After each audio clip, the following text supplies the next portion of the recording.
Gravação iniciada, presidente.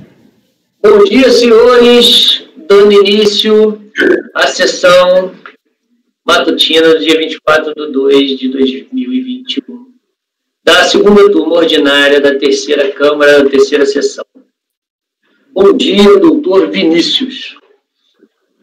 Bom dia, presidente. Bom dia a todos os colegas. Bom dia, doutor Walker. Bom dia a todos. Bom dia, doutor Jorge. Bom dia, presidente. Bom dia a todos. Bom dia, doutor José Renato. Bom dia, presidente. Bom dia a todos. Bom dia, doutor Carlos. Bom dia a todos. Bom dia, doutor Rafael. Muito bom dia a todos.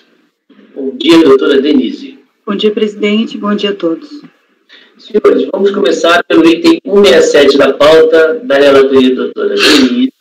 Eu peço a gentileza da Fabiana convocar o patrono, por favor. Ok, presidente, irei convocar. Aí depois disso temos os repetitivos, o item 91 e o item 160. E temos um retorno de pauta que é o item 85 da pauta. Depois a gente entra na pauta normal. Denise, são todos bem parecidos? São todos idênticos. Eu vou abrir o primeiro ali, 167, o final 2010 do... Beleza, obrigado.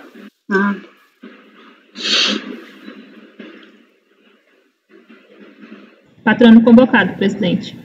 Ok, aguardando.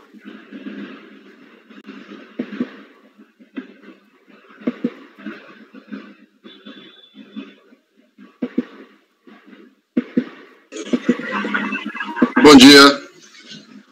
Bom dia, doutor Afonso. Nós não estamos vendo. Não, eu estou sem a câmera mesmo. Mas eu preciso... O senhor não vai poder usar a câmera, é isso? Na verdade eu só vou acompanhar. A sustentação foi enviada via vídeo. Via vídeo? Peraí, deixa eu dar uma olhada aqui, porque eu acho que eu não tenho esse vídeo. Só um minutinho, doutor. Tá legal. Deixa eu ver aqui.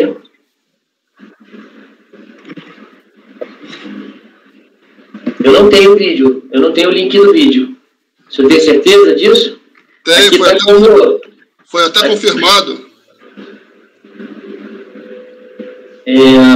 Peraí, deixa eu dar de novo. Vídeo e acompanhamento, realmente, mas não me mandaram o link do vídeo. Eu peço só um pouco de paciência, então, ao senhor, doutor Afonso. Tudo Fabiana? bem. Doutor Afonso, o senhor tem o vídeo aí? Vou verificar, presidente. Tá, Fabiana, faz essa gentileza, pede para Poliana conseguir esse vídeo para mim. Ok.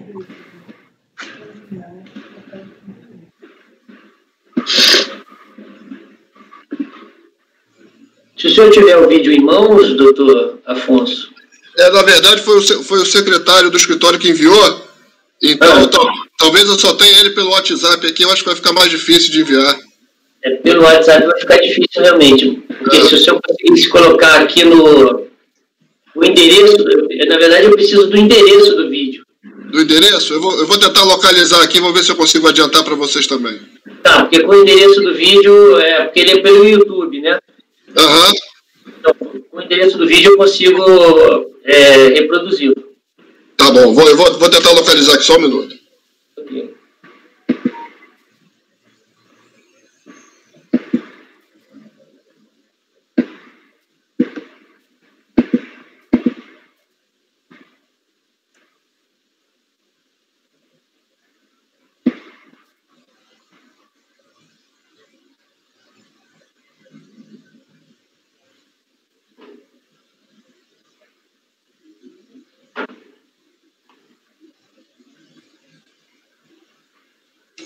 Presidente, é amanhã que tem o jogo do Brasileiro? Amanhã. É amanhã, né? Eu acho que todos, né? Acho que são todos os jogos ao mesmo tempo. Mas acho que o Palmeiras não joga amanhã, né? O Palmeiras joga a final amanhã, né? Amanhã é a final da Copa do Brasil?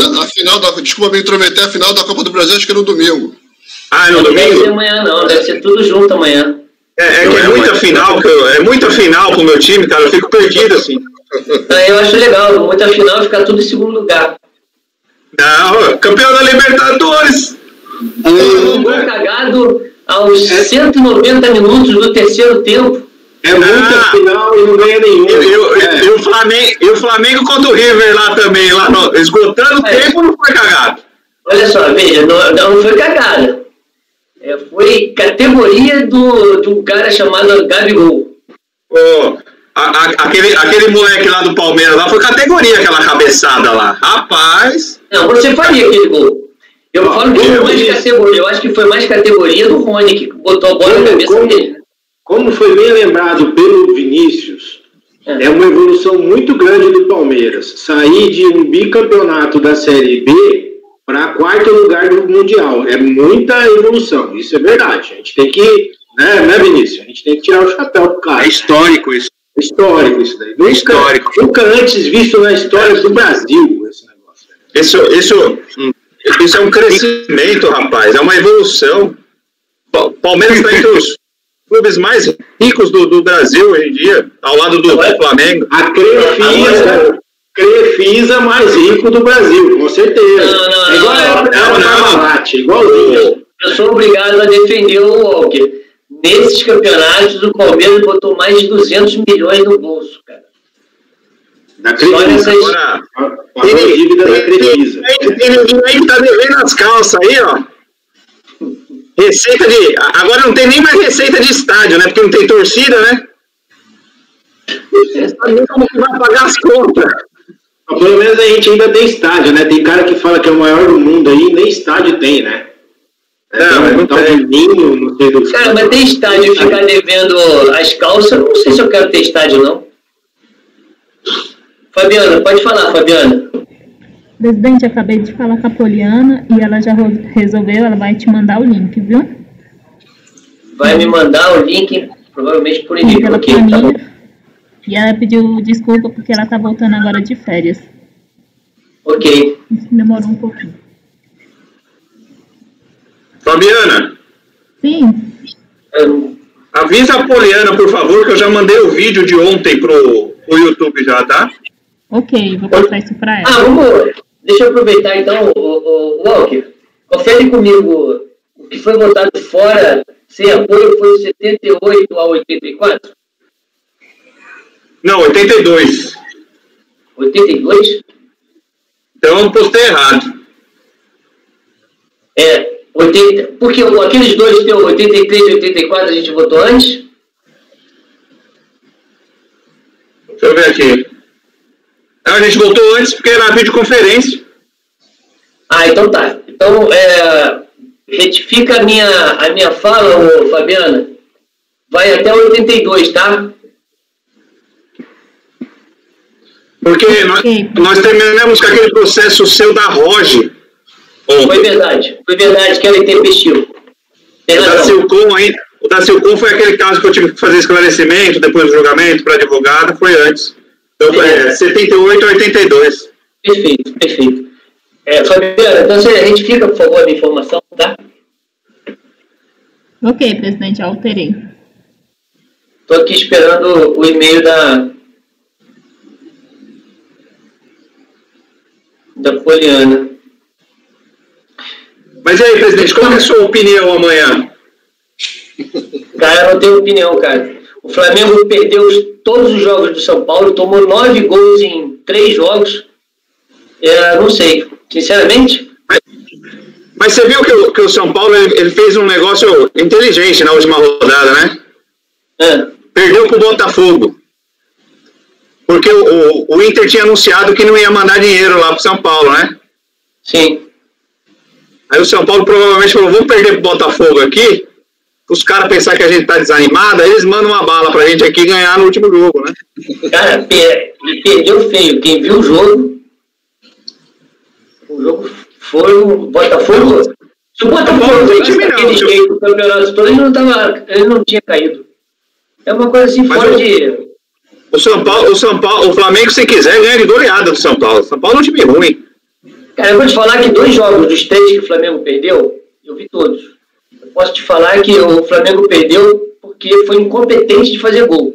E o São Paulo foi eficiente em fazer gol. Entendeu? Por exemplo, aquela goleada que o Inter deu no São Paulo, se você for perceber o que aconteceu, o Inter não perdeu nenhuma das bolas que o São Paulo perdia. Ou seja, o Flamengo perdeu só quando deu pau no VAR. Deu pau no VAR, o Flamengo perdeu. Aí foi só nesse dia. Vamos fazer o seguinte, o que está emperrando a sessão é a sustentação. Então vamos fazer o seguinte, vamos relatar o processo e a gente aguarda na sustentação. O que vocês acham? Assim a gente adianta o trabalho. Beleza, tá, perfeito. E aí eu seguro aqui o tempo esperando a sustentação. Então, doutora Denise, é o item 167, processo final 2010-12, Real Café. Está com a palavra, doutora. Trata-se de embargos de declaração apresentados pela contribuinte em face do acórdão número tal, que julgou improcedente o recurso voluntário oportunamente apresentado pelo embargante. Em apertada síntese, a turma consignou o entendimento de manter a parcela glosada pela fiscalização, objeto do pedido de ressarcimento de PIS, pelo fato da existência de fraude nas operações de aquisição de café em grão, mediante a simulação de compra realizada de pessoas jurídicas inexistentes de fato e a dissimulação da real operação de compra na produção rural, pessoa física, com o fim exclusivo de apropriar do valor integral do crédito da contribuição do PIS, eis a emenda do julgado. Se comprovado que o café em grão foi efetivamente adquirido do produtor rural, pessoa física, e não das pessoas jurídicas inexistentes de fato fraudulentamente interpostas entre o produtor rural e a pessoa jurídica compradora, esta última faz jus apenas à parcela de crédito presumido agropecuário da contribuição para o PIS-PASEP. A embargante que o acórdão padece os seguintes vícios. 1. Omissão quanto ao exame de provas relativas aos presentes autos. Obscuridade e contradição quanto à inovação feita pelo colegiado ACO ao afastar a alegação de inovação feita em recurso voluntário acerca da ausência de regulamentação do artigo 116 CTN. E 3. Omissão quanto ao aproveitamento do crédito presumido em conformidade com o disposto na Lei 12.995 de 2014. Os embargos foram admitidos pelo despacho decisório de folhas tais, tão somente no que se refere à omissão do item 1, consta no despacho de admissibilidade a seguinte informação. Quanto à omissão quanto ao exame das provas relativas aos presentes autos. Nesse ponto, a embargante suscita que a relatora examinou as provas colhidas no processo de final 2010-25, conforme várias passagens contidas no voto, informa que o referido processo está sobrestado e não foi distribuído a esta relatora, causando perplexidade à embargante pelo fato de que a relatora não teria acesso às provas daquele feito e, consequentemente, não poderia tê-las examinado, configurando assim omissão quanto à apreciação das provas, uma vez que a relatora apenas implicara a fundamentação daquele processo, sem, contudo, examinar efetivamente as provas vinculadas ao direito creditório. De fato, a relatora fundamenta o voto em diversas passagens, fazendo referência às provas contidas no processo de final 2010-25, as quais aparentemente não foram transladas para os presentes autos. Assim, há necessidade de um esclarecimento quanto à apreciação das provas mencionadas com a identificação das referidas nos autos. É o relatório do necessário, senhor presidente. Ok, eu já recebi aqui o vídeo, eu vou passar a sustentação.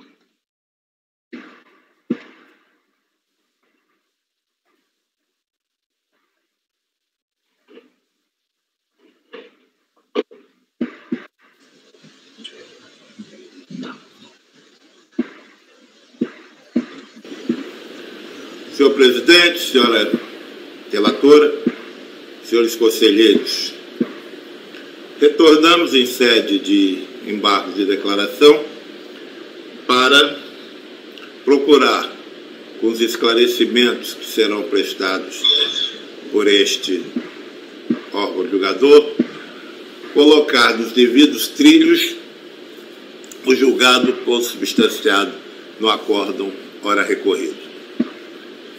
Senhores julgadores, sem dúvida, o julgado padece de incorreções, obscuridades e omissões que merecem ser sanadas. E, neste sentido, em uma defesa que vamos procurar fazer de forma bastante rápida, vamos procurar apresentar os elementos que merecem os devidos esclarecimentos. Um primeiro ponto merece destaque. A ilustre relatora, em seu voto, deixou bem claro que a sua convicção foi firmada em provas constantes de um outro processo. Este procedimento, bastante inusitado, nos parece incorreto. Primeiro, porque cerceia a defesa do contribuinte, tendo em vista que não teve o devido acesso nestes autos aos elementos de prova considerados pela ilustre relatora.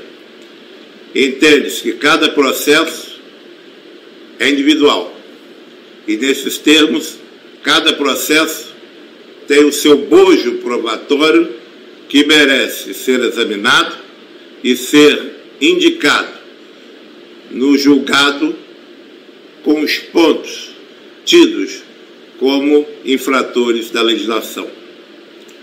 O aproveitamento de provas de outro processo, em segundo lugar, nos parece medida despropositada, ainda mais que o processo que contempla as provas não foi objeto ainda de julgamento, estando sobreestado, donde se conclui que o conteúdo probatório deste processo não foi objeto de exame por qualquer turma deste colegiado administrativo. Em terceiro lugar, sem dúvida, a dificuldade da relatora examinar as provas em um outro processo. Senhores conselheiros, a questão ainda merece um mais detalhado exame quando verificar a natureza e o formalismo da exigência ora em julgamento. Neste ponto, entramos no segundo tópico da nossa peça de embargos, quando a ilustre relatora fundamenta de modo inovador, já que não constante em qualquer peça dos autos esta fundamentação, a relatora, repetimos, inova, dizendo que a possibilidade da fiscalização ter descaracterizado as operações realizadas pela recorrente se deu com fulcro nas disposições do artigo 167 do Código Civil. Ora, senhores julgadores, esta uma inovação. O lançamento não contemplava este dispositivo. Mas vamos além. A relatora afirmou em seu voto: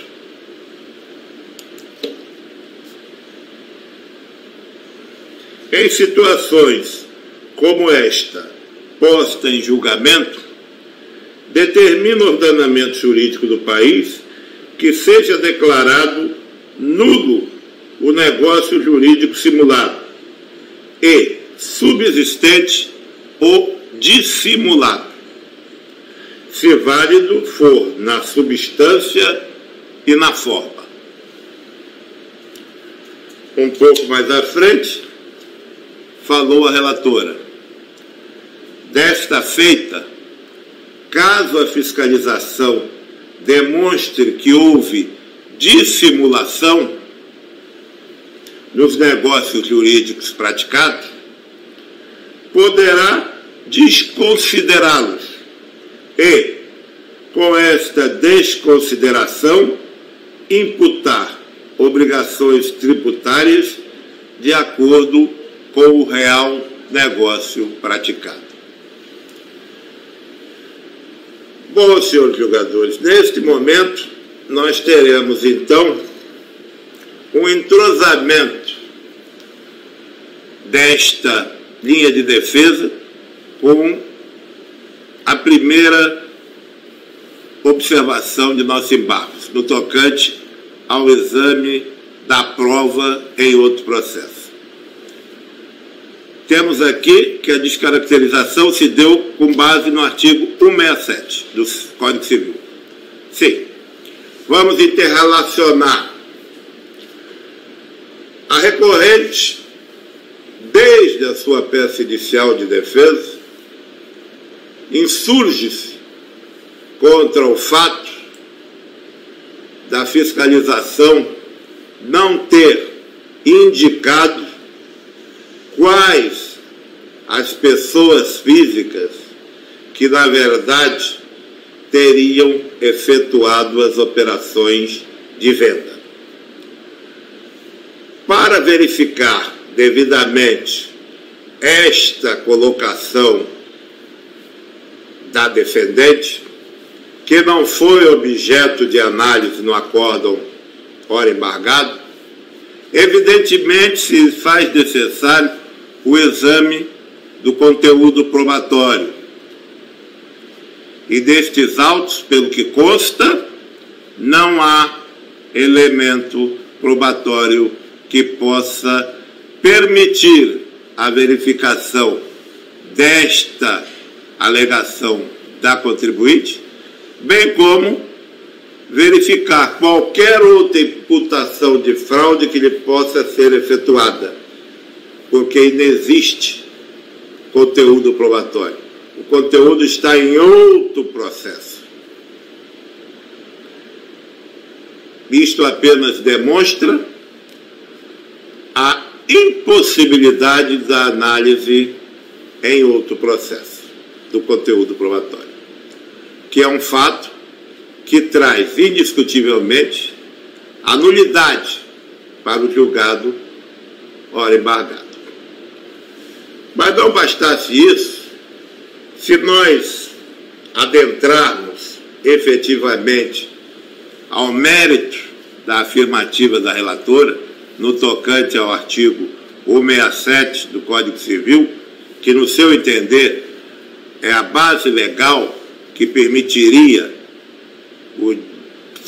a descaracterização efetuada pela fiscalização, que não considerou as operações de compra e venda efetivamente realizadas pela recorrente com pessoas jurídicas e que imputou uma dissimulação de que as operações, em verdade, foram realizadas de compra e venda, foram realizadas com pessoas físicas, mas, entretanto, não nominou que pessoas físicas são estas. Então, senhores conselheiros, temos uma situação jurídica. A relatora nos traz o artigo 167 do Código Civil. Aceitamos esta possibilidade. O artigo 167 diz que, se provada a existência do ato dissimulado e a não efetiva ocorrência do ato simulado, o dissimulado poderia prevalecer. 167 do Código Civil. Aceitamos esta possibilidade. O artigo 167 diz que, se provada a existência do ato dissimulado e a não efetiva ocorrência do ato simulado, o dissimulado poderia prevalecer, desde que na forma e com objeto legal. Mas, senhores conselheiros, não preciso me estender muito, que os senhores terão a efetiva convicção de que, pela circunstância de que a fiscalização não indicou quais são as pessoas físicas, não nominou, não trouxe aos autos a parte vendedora do negócio dissimulado, porque a parte compradora seria recorrente. No negócio simulado, teríamos a parte compradora recorrente e a parte vendedora, a empresa jurídica que foi considerada como inidônea. A pretendida simulação com a prevalência do ato dissimulado. Mesma mercadoria, fé, mesmo objeto, compra e venda, mas vamos às partes. Parte compradora, recorrente, real café. Parte vendedora, inominada. Então, se nós temos um ato jurídico sem parte, isto afronta o conceito básico elementar de um ato jurídico perfeito. Partes capazes, objeto lícito, forma prescrita em lei. Não temos, no caso, as partes. A fiscalização não indica no ato dissimulado, tido como dissimulado, que parte vendedora seria esta. Então, se não temos o ato dissimulado, evidentemente, não teremos também o ato simulado.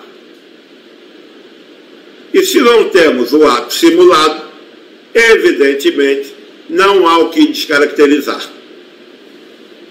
Neste sentido, senhores conselheiros, nós temos a importância do exame da prova nestes autos, porque é aqui que nós temos que verificar, não em outro processo. Para verificar, para constatarmos se efetivamente foi indicadas pessoas físicas vendedoras ou não. Pela ausência da prova desses autos, temos duas possibilidades. Ou trazemos a prova aos mesmos, e a verificação será no sentido de que não existe indicação das pessoas físicas tidas como vendedoras, ou desde já consideramos nulo o julgado, porque o processo não atende aos requisitos mínimos probatórios necessários à caracterização do pretendido ilícito. Em um leve resumo, senhores conselheiros, não há prova nestes autos. E mesmo se prova existisse, não há indicação das pessoas físicas que, no entender do fisco, teriam efetuado as vendas. Sem essa indicação, sem a indicação dessa parte, não há ato dissimulado. Se não há ato dissimulado, não há ato simulado. E se não há ato simulado, não há o que descaracterizar, não há o que exigir, o crédito é integral e não há como prevalecer a presente exigência tributária. Agora, se tudo o que falei e entendi ou provei, e com fulcro na legislação civil e na jurisprudência e doutrina do nosso país, mas se mesmo assim tudo for ultrapassado, não posso deixar de lembrar que esse acórdão também se omite no tocante a se manifestar sobre o disposto na Lei 12.995, de junho de 2014, quanto à sua retroação, para que os créditos presumidos concedidos pudessem ser aproveitados sem restrições. Mas eu tenho certeza, senhores conselheiros, que com os seus conhecimentos jurídicos, com um apelo, com um notório apego à justiça que esse Tribunal Administrativo sempre demonstrou, será provido o presente embargo com efeito infringente, para efeito de dar provimento ao recurso da contribuinte e afastar a presente exigência tributária. É o que espera.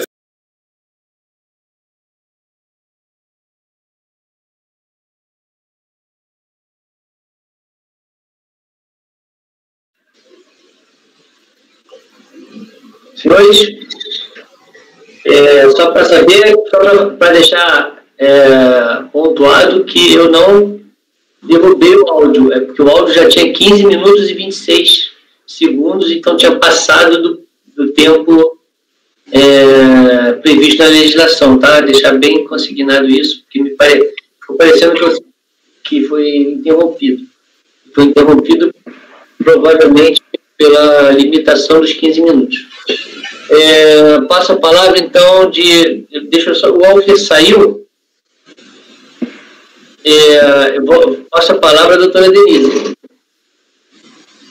Certo, vou. Temos pressupostos de admissibilidade dos embargos já sido avaliados no despacho de folhas tais, passa-se diretamente à análise da omissão quanto ao exame das provas relativas aos presentes autos objetivamente apontadas. Os embargos foram recebidos exclusivamente com base nas alegações de que as referências feitas no acordo embargado ao processo de final 2010-25 violaram os princípios processuais, uma vez que a relatora não poderia acessar aos respectivos autos. Nesse sentido, sustenta a petição dos embargos.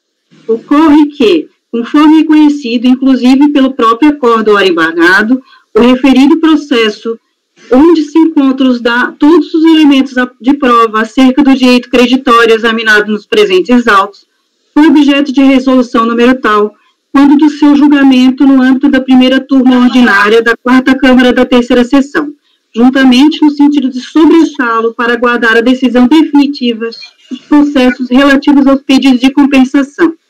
Aduz ainda mais adiante, significa dizer que não poderia ter sido simplesmente aplicada como fundamentação nos presentes autos a reprodução do resultado do julgamento do processo final 2010-25, uma vez que as provas constantes daquele feito não se encontravam disponibilizadas para esta turma julgadora, o que resulta na inequívoca omissão do julgado quanto ao exame dos elementos de prova vinculados ao direito creditório objeto da glosa ora contestada.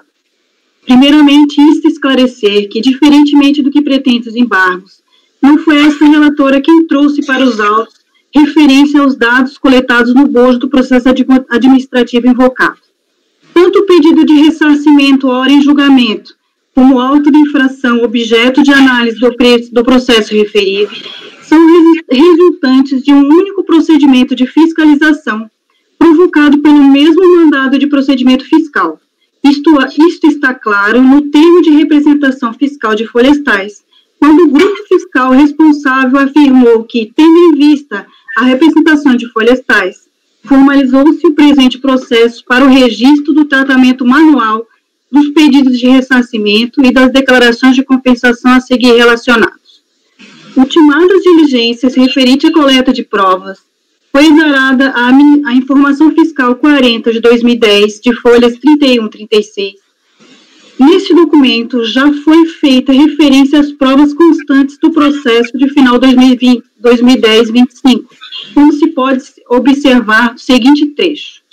Diante das fartas provas e documentos acostados ao processo administrativo número tal, a fiscalização constatou que a escrituração da Real Café, infração tributária relacionada, a apropriação indevida de créditos integrais da contribuição social não cumulativa de PIS, calculado sobre os valores das notas fiscais de aquisição de cafés em grão, quando o correto seria apropriação de crédito presumido, que deu nova redação ao artigo 8º da Lei 10.925 de 2004. Isso porque as pretensas aquisições de café contabilizadas pela Real Café, em nome de inúmeras empresas de fachada, foram usadas para dissimular as verdadeiras operações realizadas, quais sejam a aquisição de café em grão, diretamente de pessoas físicas, produtoras rurais. Assim, efetuou-se a recomposição dos saldos dos créditos decorrentes de operação no mercado interno e externo, após o desconto dos créditos com as contribuições de PIS devidos mensalmente, defeituou-se o cálculo dos saldos dos créditos passíveis de ressarcimento, os quais foram pleiteados por meio dos PER. Em face da Real Café, foram lançados valores devidos a título de PIS em razão da falta e subsistência de crédito a descontar do período e principalmente a apuração dos novos valores passíveis de ressarcimento.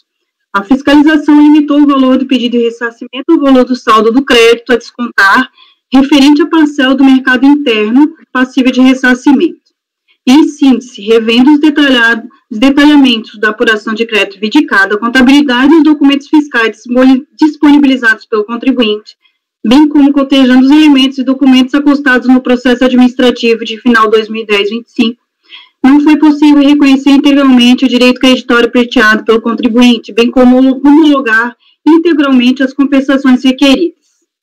Em face do exposto acima, propõe-se à Delegacia da Receita Federal do Brasil de Vitória que defira parcialmente o direito creditório apontado no pedido de ressarcimento no montante tal, abrangendo o quarto trimestre de 2008, relativo à apuração não cumulativa da contribuição para o COFINS, nos termos da Lei 10.833 e dos atos pertinentes. Homologue parcialmente as compensações apresentadas nos DECOMPs até o valor do crédito reconhecido. Com base nessas premissas, que constam da referida informação fiscal, foi prolotado o despacho decisório que acolheu só em parte a pretensão creditória.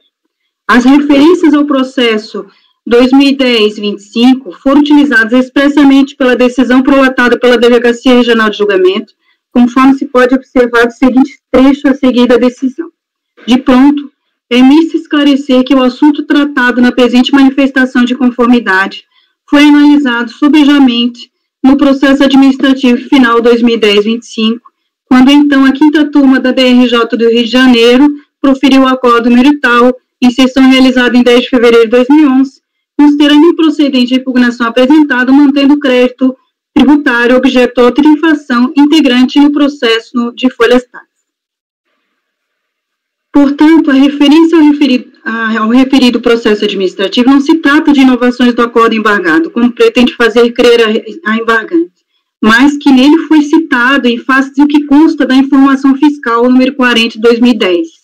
Ademais, é disso que essa relatora está autorizada a decidir de acordo com as concordâncias de conteúdos constantes em pareceres, informações, decisões ou propostas constantes nos autos, com base no parágrafo 1º do artigo 50 da Lei 9.784 de 99 e o artigo 2º, parágrafo 3º do Decreto 9.830 de 2019, sendo suficiente ao seu factor apenas faça referência aos anteriores com os quais esteja de acordo.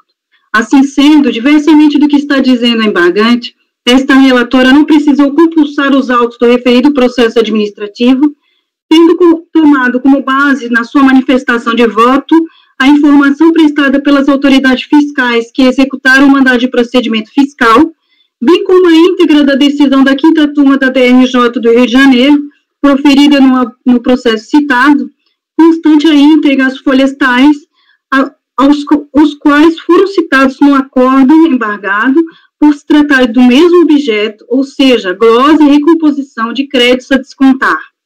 Se as referências feitas àquelas informações não poderiam ser usadas para justificar o indeferimento parcial do crédito postulado pelo embargante, esse argumento deveria ter sido deduzido desde a manifestação de inconformidade, ou seja, desde o início, a recorrente teve a oportunidade de se manifestar a respeito, portanto, não se vislumbra qualquer cerceamento de defesa nesse sentido.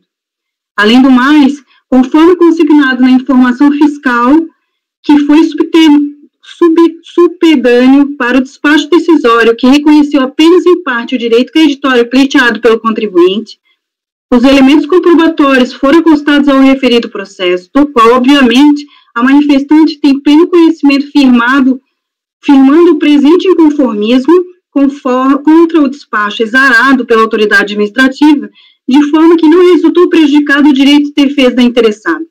Para corroborar com o que foi dito acima, cito o trecho constante da informação fiscal nesse sentido.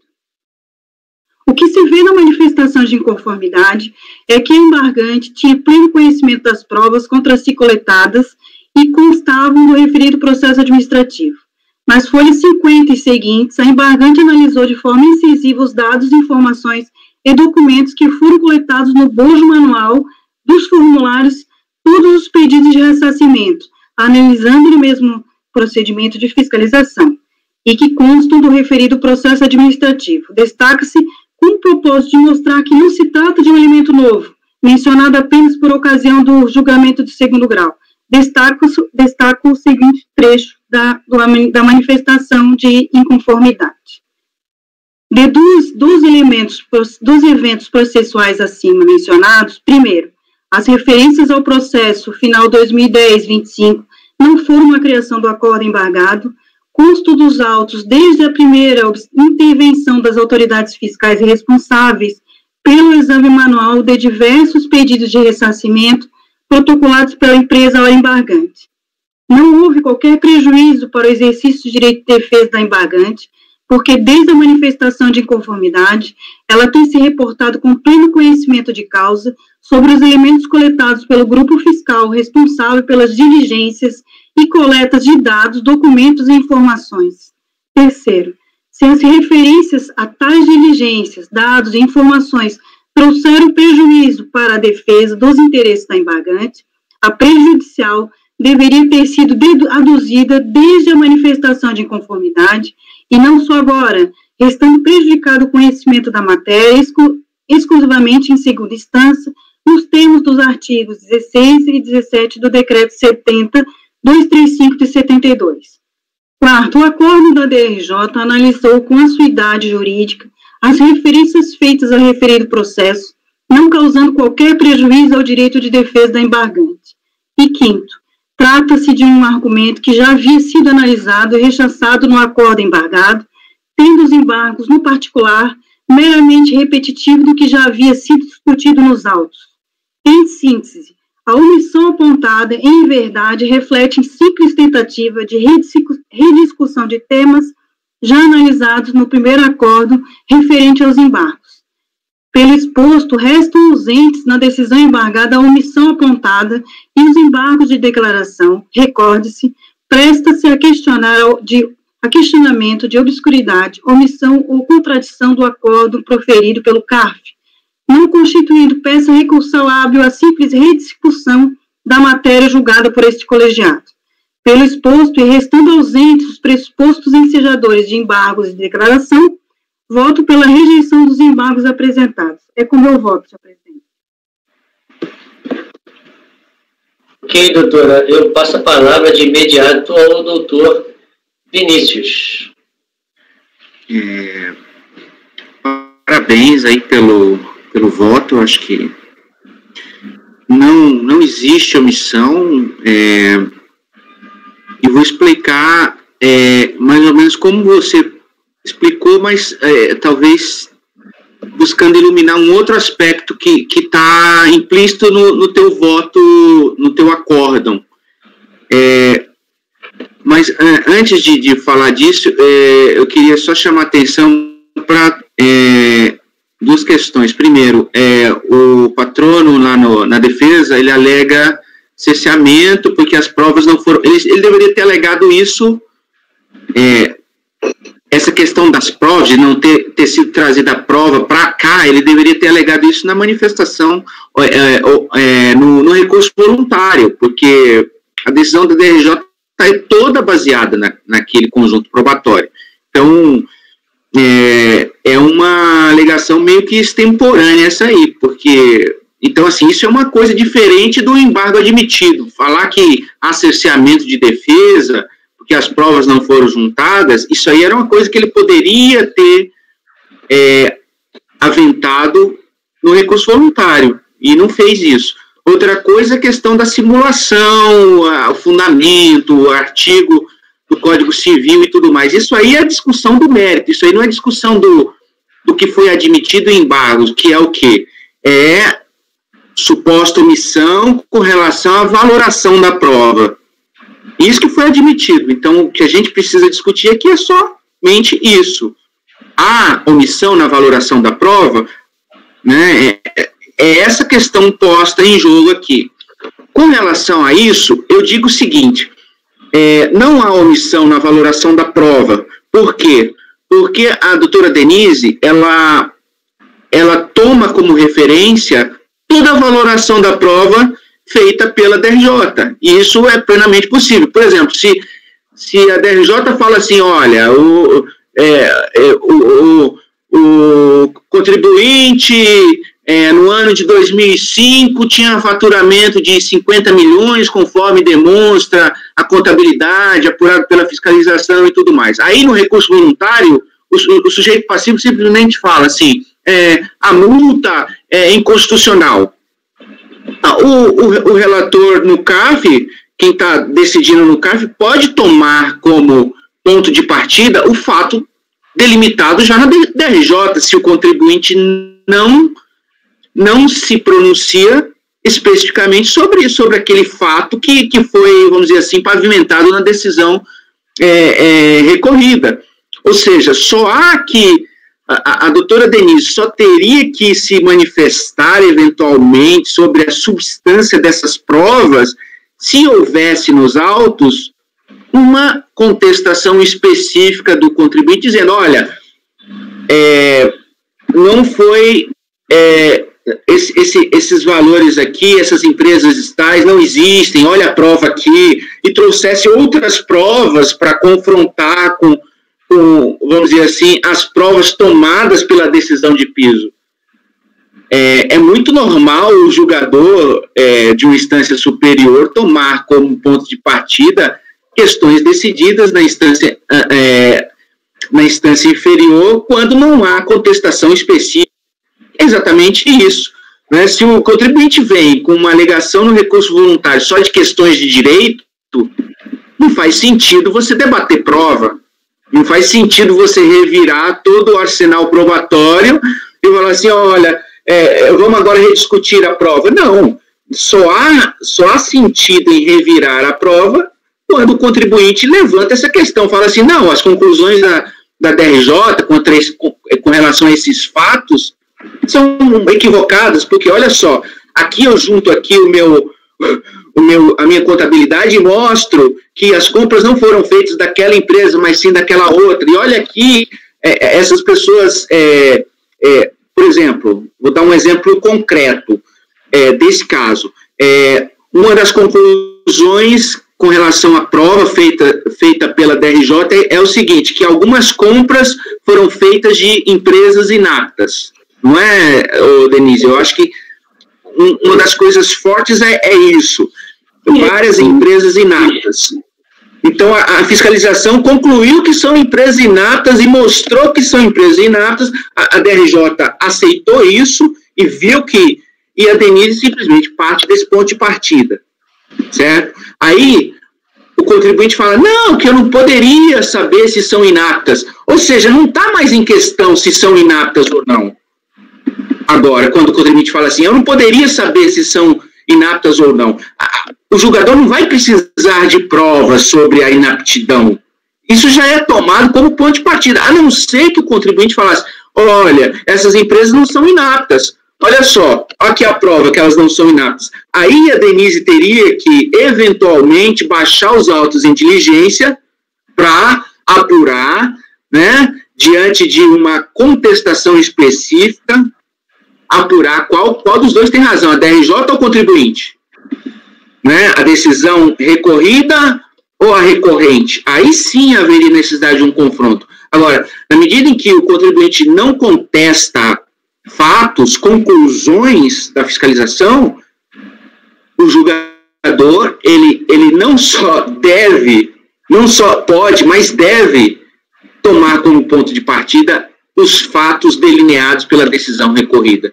Só há que se revirar fatos quando o recurso o faz. Se o recurso não faz isso, se o recurso se mantém preso a elucubrações, outras que não o conjunto fático, o acervo probatório, não tem um jogador que se preocupar com isso. Então, eu não vejo nenhuma omissão na decisão. Eu acho que, de repente, na decisão da Denise, eu já fiz decisão nesse sentido de falar assim, olha, eu parto, talvez faltou isso para ela, né? Eu parto desses fatos porque não há contestação específica e o contribuinte não fez prova que as conclusões da autoridade recorrida, ou da autoridade fiscal e do acórdão recorrido são equivocadas, que não há empresas, por exemplo, inidôneas, que não sei o que lá. Enfim, não há, eu vi no recurso voluntário, por exemplo, não há uma contestação específica dos fatos. Há questões jurídicas de, isso é simulação, não é... E não está em discussão essa questão aqui para a gente debater aqui nos embargos. Então, eu voto com a relatora, presidente. Ok, doutor Vinícius. Vota rejeitando os embargos de declaração. Isso, doutor Vinícius? Isso. Doutor Walker Araújo, por favor. Vocês estão me vendo agora? Sim. Agora sim. Eu vou acompanhar a relatora. Primeiro porque na manifestação, como bem já pontuou a relatora e o Vinícius complementou aqui, não há esse argumento de falta de comprovação lá dos atos citados naquele processo, né? Essa questão aqui que o contribuinte alegou nos embargos agora são novas para o processo, né? Então, acho que ele deveria ter alegado essa insuficiência probatória lá na manifestação, né? E não foi feito. Outro ponto aqui, eu não vejo também um prejuízo, ao contribuinte, porque, primeiro, ele tem conhecimento daquela ação, tem conhecimento de todos os documentos, né? Lá, até prova em contrário, ele não foi obstado de ter acesso ao processo, né? Pelo contrário, lá ele apresentou defesa, acho que o processo está no CARF já, e como ele tem ciência, para mim não há um prejuízo aqui efetivo, né? Outro ponto que aqui a gente está tratando, acho que de processos decorrentes, né? Nós temos um auto de infração ali, que foi lavrado, fez a reconstituição da escrita fiscal aqui, e esses processos aqui estão sendo julgados, são pedidos de ressarcimento aqui, né? Então, é mais um fato aqui que afasta essa questão de não conhecimento lá dos documentos, e também afasta a questão de processos autônomos, né? Embora sejam processos autônomos, mas a decorrência aqui pode ser utilizada aqui para você concentrar os documentos em um só processo e fazer um julgamento aqui, como foi feito nesses casos, né? A gente tem casos aqui onde se discute crédito também de PIS e COFINS, que o contribuinte, às vezes, ele concentra toda a documentação comprobatória em um processo, que às vezes é no auto de infração, e os processos que estão tratando da compensação aqui se utilizam daqueles documentos também, né? Então, a gente tem essa fase. Então, com base em todos esses fatos aqui, e para mim, principalmente, a falta de contestação na manifestação de conformidade, eu também entendo aqui que os embargos devem ser rejeitados. É como eu voto. Ok, obrigado, doutor Walker. Doutor Jorge. Eu queria fazer uma ponderação, presidente. Para mim, o do direito de defesa causa de nulidade absoluta. Então, pode ser trazido aos autos a qualquer momento. Então, por isso eu divido da colocação Walker do Vinícius. Não obstante isso, eu trabalharia do ponto do relator com conceito de prova emprestada. Eu posso usar prova de outro processo desde que essa prova tenha sido agradecida ao autuado. Mas enquanto eu volto com a relatória pelas conclusões. Ok.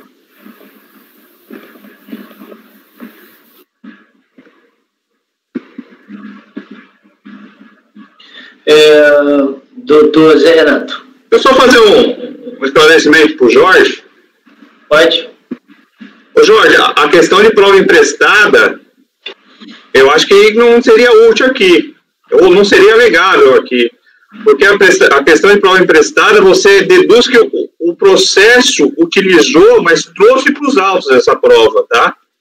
Então, aqui, esse processo aqui não trouxe provas, então não seria o caso de prova emprestada.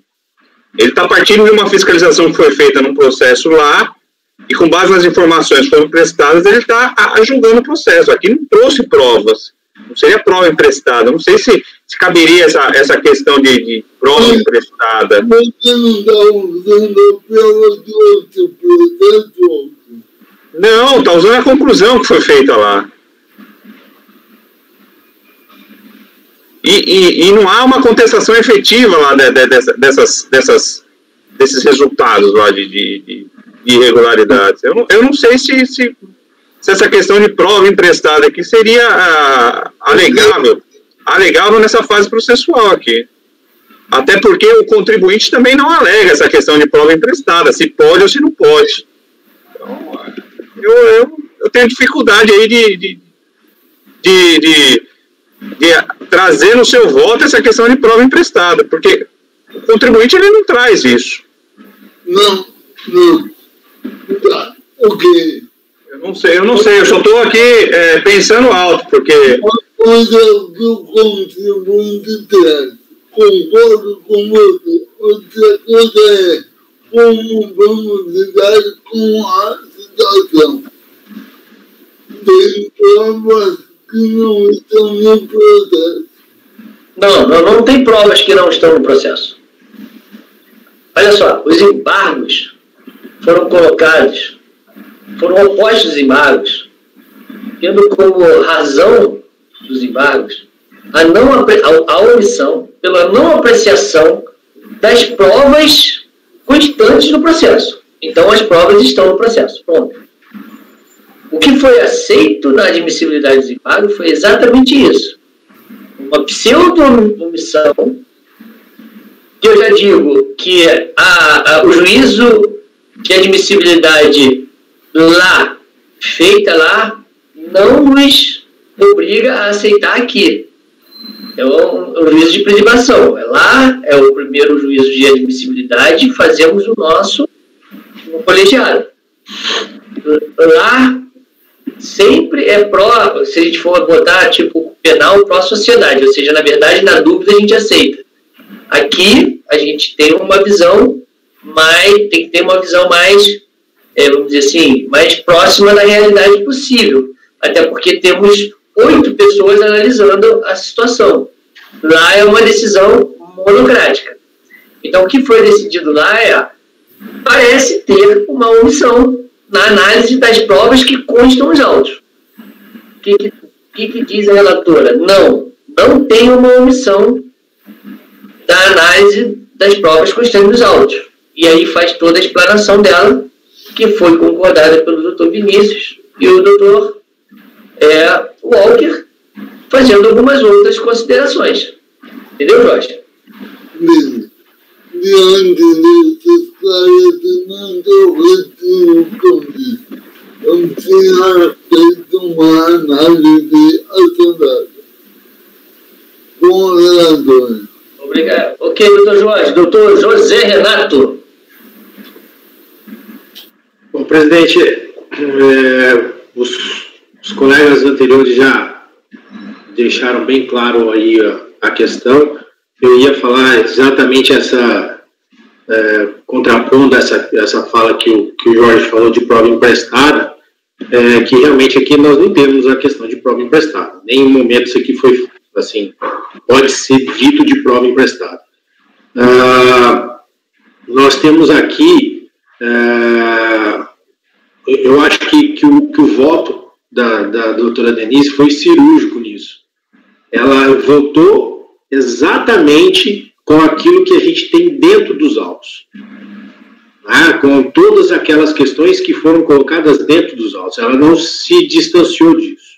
Então, e é por essas e outras que muitas vezes, aqui nos nossos debates, nós trazemos aquelas questões em que a gente não pode trazer para o processo, documentos para dentro do processo.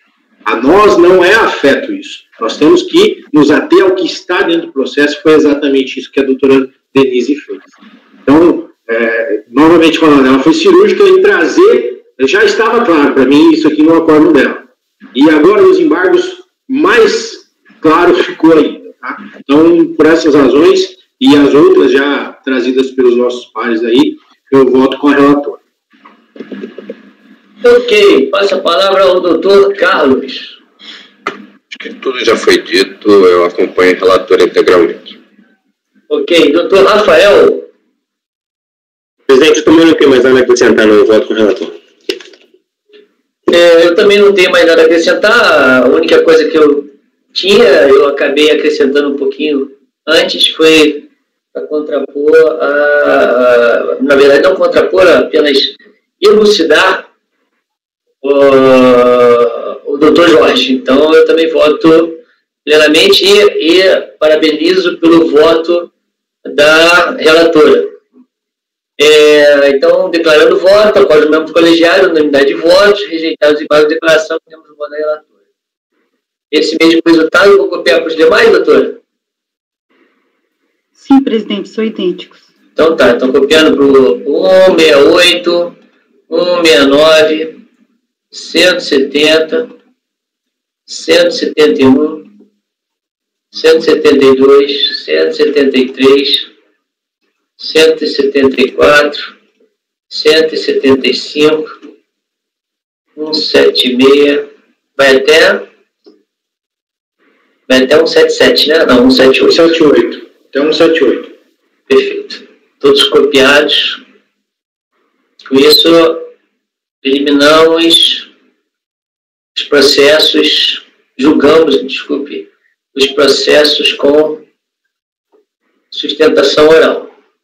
Agora vamos para os repetitivos. O Bruno está na sala, presidente, ainda. É verdade. Desculpa, é porque ele está em off aqui. Doutor Afonso, o senhor teve alguma dúvida sobre o resultado? Não. Já entendi aqui. Ok. Agradeço, então, a participação do senhor. Tenha uma boa tarde. Bom dia. Igualmente. Boa sessão. Obrigado. Obrigado, doutora Denise. Ele ficou ali no pretinho, eu não vi eu não tinha ignorado ali a presença, não tinha visto. É que eu acho, inclusive, que ele deveria ter ficado com a câmera aberta, mas nada obriga ele a ficar com a câmera aberta. Então, vamos ao item 9.1 da pauta. De relatoria, LSN Brasil, deixa eu ir para a pauta, deixa eu ir aqui para a minha pauta ordenada. Não. É seu, Jorge? É meu. Exatamente. É o item 9.1 da pauta. Passo a palavra ao doutor Jorge. É o processo final 2016-14, recorrente LSM. O senhor está com a palavra, doutor Jorge. Presidente, eu vou voto.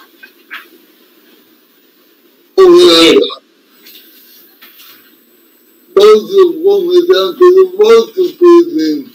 Se o voto está bem explicado, pode.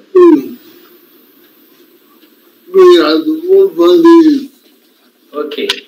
LSM Brasil Sociedade Anônima. Voto. O recurso voluntário é tempestivo. Faça-se análise. O contribuinte comunicou tempo, objeto e finalidade. Dentre outros, a pesquisa, a obra e a exploração de jazidas minerais, em seu próprio nome ou em nome de terceiros. A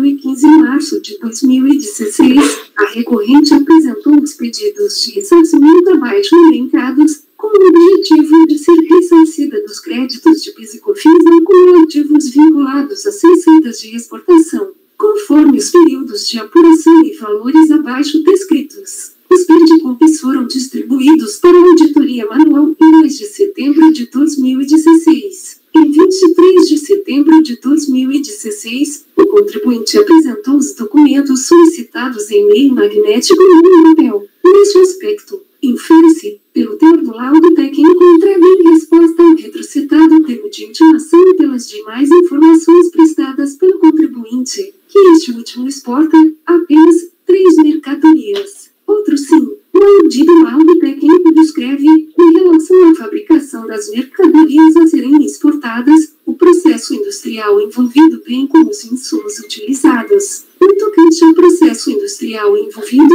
o mesmo pode ser resumido, de acordo com o aludido laudo. Os perdicumpes foram objeto de análise na informação fiscal constante do presente processo que assim concluiu. Tópico. Preliminarmente, na unidade do despacho decisório, ausência de motivação, inconsistência da autuação fiscal. É alegado de folhas 07 a 9 do recurso voluntário. Veja-se, nesse momento deveriam, os nobres julgadores, analisar os argumentos de fato e de direito trazidos na manifestação de inconformidade e não se pautar somente pela interpretação do despacho decisório. Esta estratégia não só viola a imparcialidade com que devem ser conduzidos os processos administrativos, mas também coloca em risco o princípio da busca da verdade material. Assim sendo, verifica-se de plano a ocorrência de nulidade tanto do despacho decisório por ausência de motivação, quanto do julgamento da DRJ, que é totalmente parcial e pretende explicar os fundamentos que não estão claros na decisão primeva. Ora, não é papel da delegacia de julgamento explicar os motivos de glosa, os quais já deveriam estar cristalinos, primitivamente, no despacho decisório. Justarte, tem-se as seguintes conclusões. Ainda que se considere a explicação do despacho decisório dada pelo acórdão da DRJ, de que a glosa tem por fundamento a realização incorreta do rateio proporcional, o despacho decisório em momento algum aponta qual o fundamento documental que comprova que os itens glosados não estão vinculados à receita de exportação e mercado interno, concomitantemente. Assim sendo, percebe-se a unidade do despacho decisório bem como do acórdão da DRJ, o resto da citação dispensa leitura. É de se lembrar que a administração pública federal possui sistemas e mecanismos variados para tornar possível a realização de seus objetivos institucionais, sobretudo, para levar a cabo as atividades ligadas à arrecadação, fiscalização e cobrança dos tributos federais. No que tange à alegação de falta de documentação, o acórdão de manifestação de inconformidade assinala com muita propriedade. Constata-se que a descrição dos fatos, com detalhamento na informação e demais documentos juntados ao processo permitem esclarecer a causa do deferimento parcial dos pedidos eletrônicos que estavam sob análise. A referida informação fiscal se encontra nos autos, partidas e folhas 27, além de planilhas de notas fiscais juntadas a partir de folhas 13. Como se vê, a fiscalização procedeu à análise dos perdicumpes com base nos documentos apresentados pelo contribuinte e outros disponíveis em seus sistemas. Através da informação fiscal explicitou esses documentos, bem como as suas conclusões, como se observará no tópico subsequente. Assim, não se qualquer vício no despacho decisório. Em tal decisão, consta fundamentação objetiva e inteligível, com descrição precisa dos fatos ocorridos e das normas jurídicas aplicáveis ao caso, não se afigurando qualquer cerceamento de defesa. O voto faz considerações sobre o assunto para concluir que pode-se dizer, em síntese, que não há que se cogitar a nulidade da decisão administrativa. Todas essas condições foram verificadas nos autos, de maneira que a nulidade do despacho decisório se revela inaplicável ao caso concreto. Portanto, não assiste razão ao recorrente, afastada a preliminar. Tópico. Então, você quer voltar?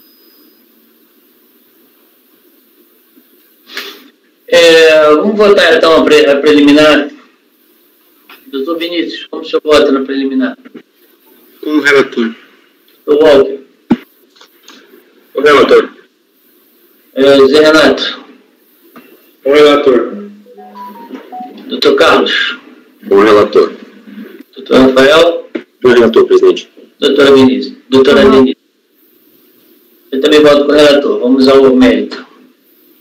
Preliminarmente, na anuência tácita da Receita Federal do Brasil quanto à existência do direito creditório e instigância quanto ao método de tomada de crédito, a tese que o recorrente agasalha é a seguinte: conclui-se, mediante a comprovação da adoção da metodologia de rateio proporcional pela manifestante, que, para análise do direito creditório objeto dos pedidos de ressarcimento, não importa se as saídas dos referidos insumos se vinculam diretamente à saída destes como mercadorias, após industrializados, como venda ao mercado externo. O que importa é que os créditos objeto de pedido de ressarcimento sejam limitados à proporção relativa ao percentual das receitas obtidas com exportação.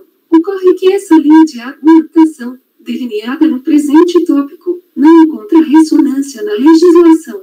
Com vistas ao devido esclarecimento, tomo por esteio de partida a elucidação sobre o critério de rateio feito pelo acórdão de manifestação de inconformidade, a partir das folhas 17 daquele documento. Tratando-se do PIS/COFINS, o método de rateio proporcional, segundo a legislação vigente, só é aplicável sobre os custos, despesas e encargos que sejam vinculados concomitantemente a receitas brutas do mercado interno e da exportação. É certo que para se determinar os créditos da contribuição para o PIS/PASEP e da COFINS vinculados à exportação, pelo método de rateio proporcional, sobre o valor dos custos, despesas e encargos vinculados concomitantemente a receitas brutas do mercado interno e da exportação, deve-se aplicar percentual que represente a proporcionalidade da receita oferida com a exportação em relação ao total das receitas oferidas no âmbito do regime de incidência não cumulativo. O resto da leitura da citação tópico dispenso por ser matéria de conhecimento da turma.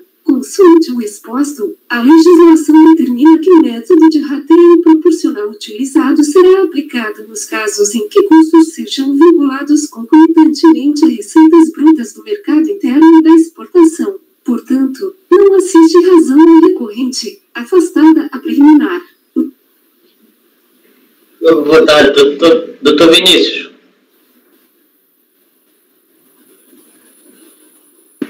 Oi. Deixa eu votar essa preliminar. Com o relator. Doutor Walter. O relator.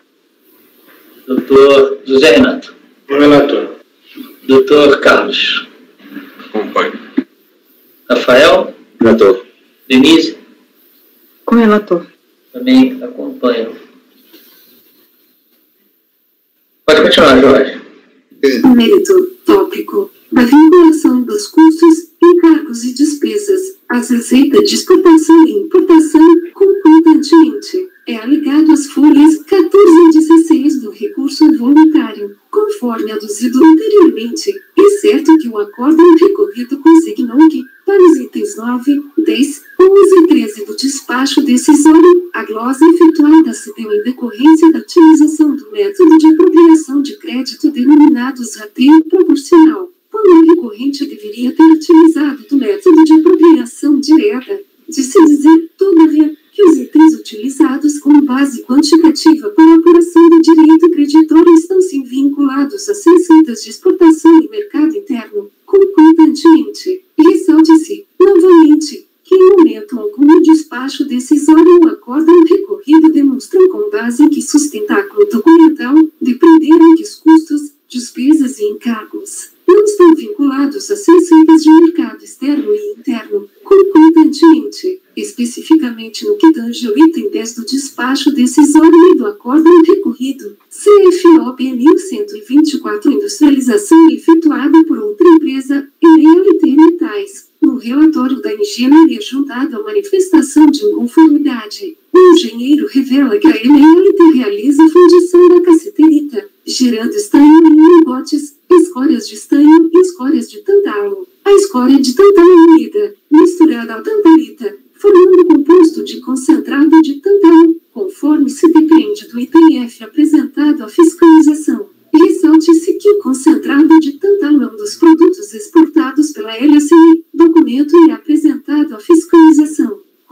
Constatando-se que a prestação de serviço da MLT é insumo do produto exportado e, portanto, é insumo comum concomitantemente utilizado para a produção de item destinado ao mercado interno e externo, e permite o aproveitamento de crédito de PIS e COFINS mesmo sob a interpretação equivocada da autoridade fiscal da metodologia de rateio proporcional. A questão é elucidada pela informação nos itens 9 ou 11 e item 13. A autoridade fiscal, ao detalhar a legislação pertinente item por item, demonstra o motivo das glosas realizadas. A leitura do voto se aterá às partes em negrito. 9. Após uma análise detalhada das aludidas notas fiscais elencadas pelo contribuinte, constatou-se que, de maneira equivocada, as aquisições de determinados bens que não foram utilizados como insumos na fabricação das mercadorias exportadas, ainda assim, compuseram os créditos pleiteados nos PIR retroelencados, para fins de apuração dos créditos de PIS e COFINS não cumulativos vinculados às receitas de exportação, os valores relativos às notas fiscais de entrada elencadas no anexo I.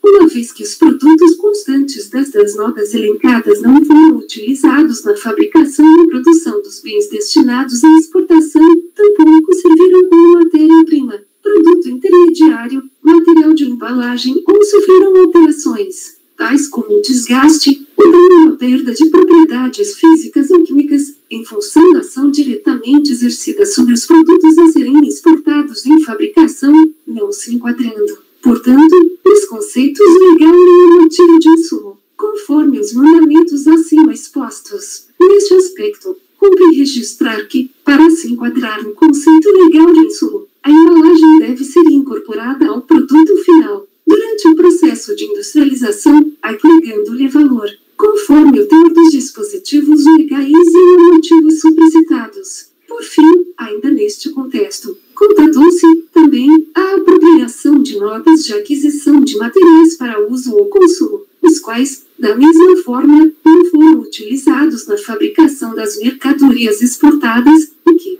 pelos motivos já expostos neste item, não podem ser computados na apuração das bases de cálculo dos créditos ou em análise, por não se enquadrarem nos conceitos legal e normativos de insumos. Das todas as notas fiscais relativas aos serviços contratados a título de industrialização efetuada por outra empresa que tenha por objeto a industrialização de produtos não utilizados como insumos na fabricação das mercadorias a serem exportadas devem ser, da mesma forma, desconsideradas para efeito de apuração dos créditos pleiteados nos PIR em análise, tendo seus respectivos valores glosados, uma vez que tais serviços não foram aplicados na fabricação de bens destinados à exportação, não se enquadrando, portanto, os conceitos legal e normativos de insumos. 11. O valor do frete pago na aquisição de insumos pode integrar a base de cálculo do crédito. Sendo assim, os valores destes serviços devem ser glosados na apuração das bases de cálculo dos aludidos créditos, conforme discriminado no anexo E, uma vez que não foram aplicados ou consumidos na produção e fabricação das mercadorias exportadas.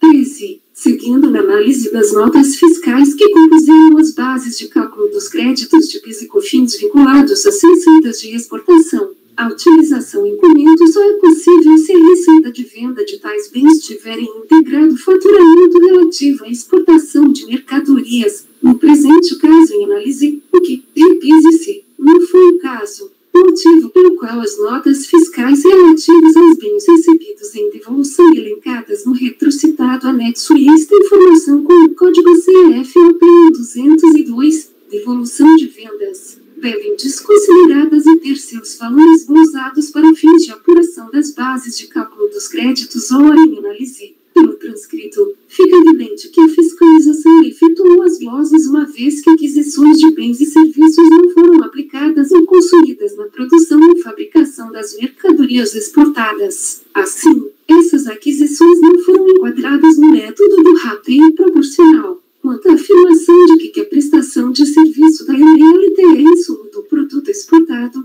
concentrado de tantão e, portanto, é insumo comum concomitantemente utilizado para a produção de item destinado ao mercado interno e externo, em relato do engenheiro químico responsável pela contribuinte, anexado a manifestação de inconformidade, e folhas 800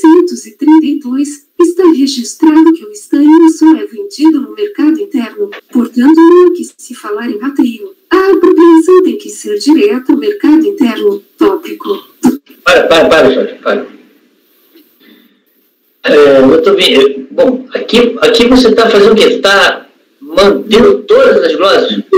Então, vamos lá. O qualidade contínuo não é insumo. O qualidade contínuo é rateio. É só rateio? A inclusão daqueles valores? Isso. Ele queria agregar ele queria fazer o rateio de tudo. A fiscalização disse não. Você só pode ratear o que é exportado. E tem coisa que ele quer ratear, não deve o produto exportado. O problema aí é muita gente está confuso. Por quê? Porque nessa argumentação, a fiscalização usou ainda o critério antigo de insumo. Ele não usou o RESP do STJ. Portanto, dá essa confusão.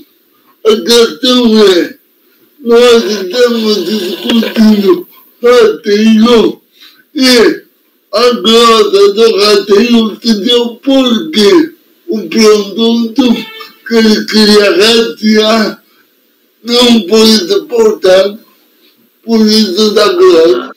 Entendi. Agora eu entendi. Eu não conseguia, sinceramente, eu não tinha entendido até então. Tá, então agora eu não sei se os demais entenderam, eu vou passar a palavra ao Vinícius.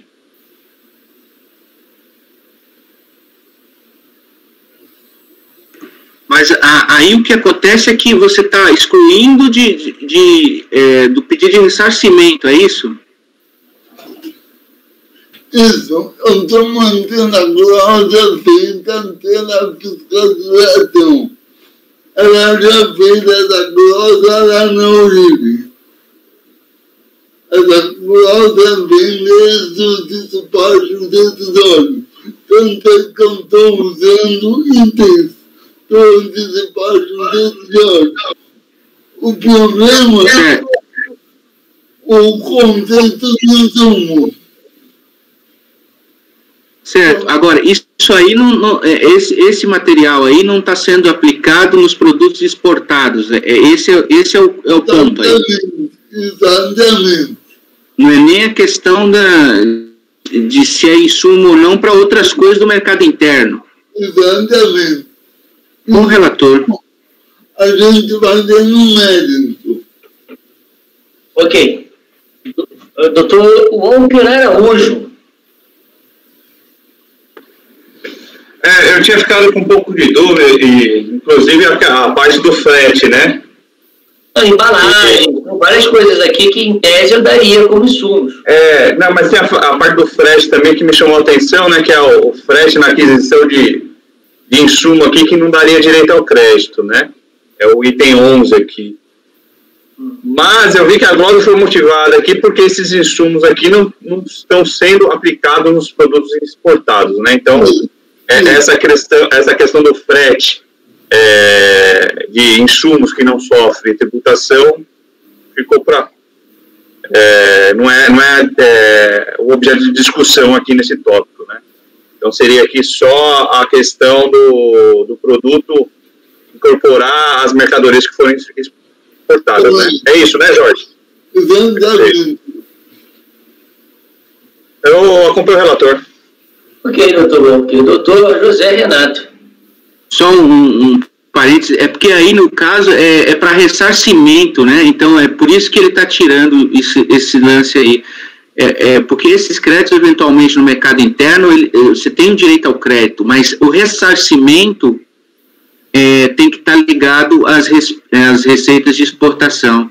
Então, como são pedidos de ressarcimento, por isso que a fiscalização fez esse recorte. Porque o contribuinte apurou isso aqui como se fosse receita de exportação e a fiscalização glosou dizendo que não é receita de exportação, na verdade seria de mercado interno, né? Porque se não é uma é outra, né? Não tem jeito, não tem para onde correr. Não tem. Não tem para onde correr. Mas fiscalização fez isso, falou, isso aqui na receita de exportação, o seu critério de rateio está errado e eu vou gozar. Basicamente foi isso, né? Parece que sim. Pela explicação do relator, sim. Doutor José Renato. Obrigado por vocês terem poupado as minhas palavras, tá? Desse rateio. Eu falei exatamente o que o Vinícius falou, com o relator, presidente. Doutor Carlos. Acompanhe. Doutor Rafael. Interessantíssimo, acompanhe, presidente. Doutora Denise. Com o relator, presidente. Também voto com o relator. Bom, agora tem um item que é a graxa.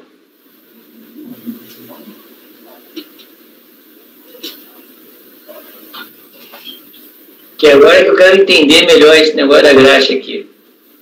O enquadramento do item graxa no conceito de insumo. O tópico se inicia com o repetitivo do STJ que pacificou o assunto quanto ao conceito do insumo. A leitura do voto prossegue no início das folhas 29. O acórdão de manifestação de inconformidade manteve a glosa da graxa pelos seguintes motivos, baseados na informação hacia o ORT. Item 12. A glosa foi motivada porque o produto descrito como graxa não se encaixa no conceito de combustível e lubrificante e ainda não pode ser enquadrado no conceito de um insumo para o âmbito fabril e encomenda, uma vez que não é submetida a alterações, tais como desgaste, ou uma perda de propriedades físicas ou químicas, em função da ação diretamente exercida sobre o produto em fabricação, mencionando ainda a solução de divergência cositidose 2007. É alegado às folhas 51 do recurso voluntário. Pois bem, o produto graxa possui como finalidade preservar a integridade e o regular funcionamento das máquinas. Nesse sentido, não há dúvidas de que o PE é lubrificante utilizado nos maquinários necessários para a produção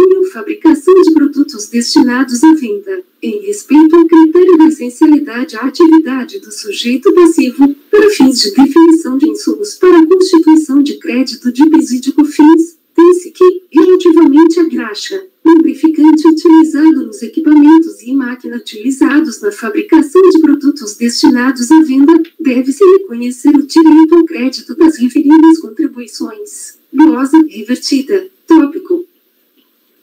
Então, aqui ele efetivamente está discutindo o insumo e está falando, e essa graxa está sendo usada num produto exportado. Não, aqui ele não quer ressarcimento. Aqui não tem rateio. Aqui é questão de insumo. Ah, então tá, porque a tua conclusão lá atrás fica ruim. Mas tudo bem, a gente chega lá à conclusão. Vamos continuar. Posso continuar? Pode. Aliás, deixa eu colher o voto, né? Doutor Walker. Doutor Vinícius, desculpa. Com o relator, presidente. Doutor Walker. Com o relator. Doutor Zé Renato. Com o relator. Doutor Carlos. Com o relator. Doutor Rafael. Com o relator, presidente. Doutora Denise. Com o relator, presidente. Eu também com o relator. Já deu várias vezes. Doutor, pode continuar.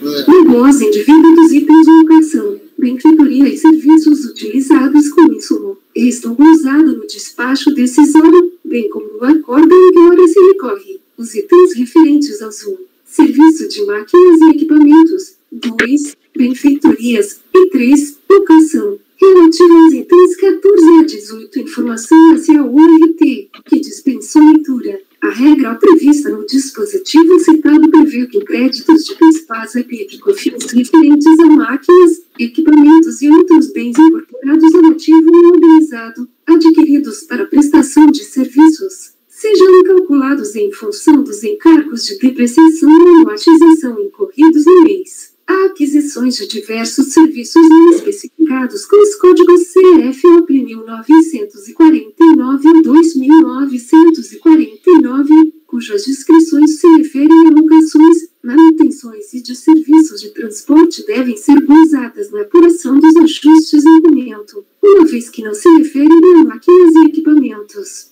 Sendo assim, conheço do recurso voluntário e do provimento parcial ao recurso do contribuinte para reverter a glosa no tocante ao rateio proporcional do insum graxa. E com voto, Jorge Rinaldo de relator. Tá errado. Tá, é reverter a glosa na aquisição da graxa, não é isso? Desculpe, tá errado. Vamos embora. Mas antes disso, deixa eu colher o voto sobre o item anterior. Doutor Vinícius. Com o relator. Doutor Walker Araújo.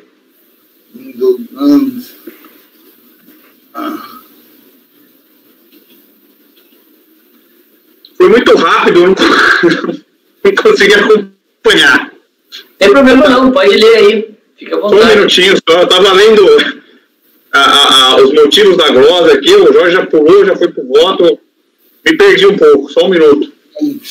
Sem problema.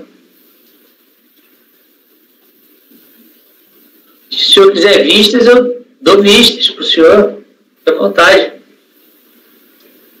Depois o senhor faz um voto vista, ganha umas horas.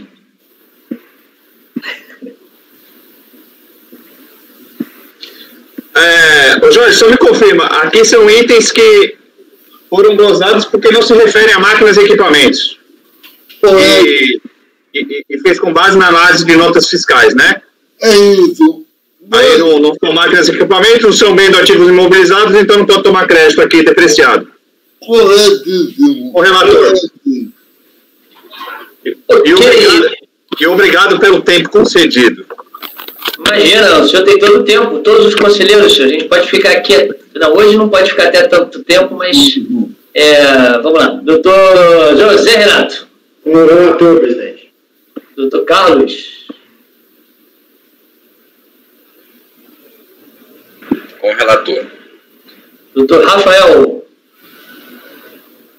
Com o relator, presidente. Doutora Denise. Com o relator, presidente. Diante dos fatos, eu também voto com o relator. Então, vou declarar o resultado. Acordo os membros do colegiado, por maioria de votos, e dá provimento parcial ao recurso para reverter a glosa referente à aquisição de graxa, dos termos do voto do relator. É isso, doutor? A gente já está revertendo a glosa referente à aquisição de graxa, não é isso, doutor? Correto, corretíssimo. Tá, porque esse negócio não tem nada a ver com o rateio. Não, eu vou arrumar. Ok, estou copiando esse mesmo resultado para os itens 92 a 104. Senhores, quer dar um intervalo? Ok. Então são 9 horas e 50 minutos, 10 horas e 50 com 15 minutos. Estamos falando de 11 horas e perdi as contas. 15, é isso? Não, 15 não. 5. Certo? 10 e 5, 11 e 5. Perfeito?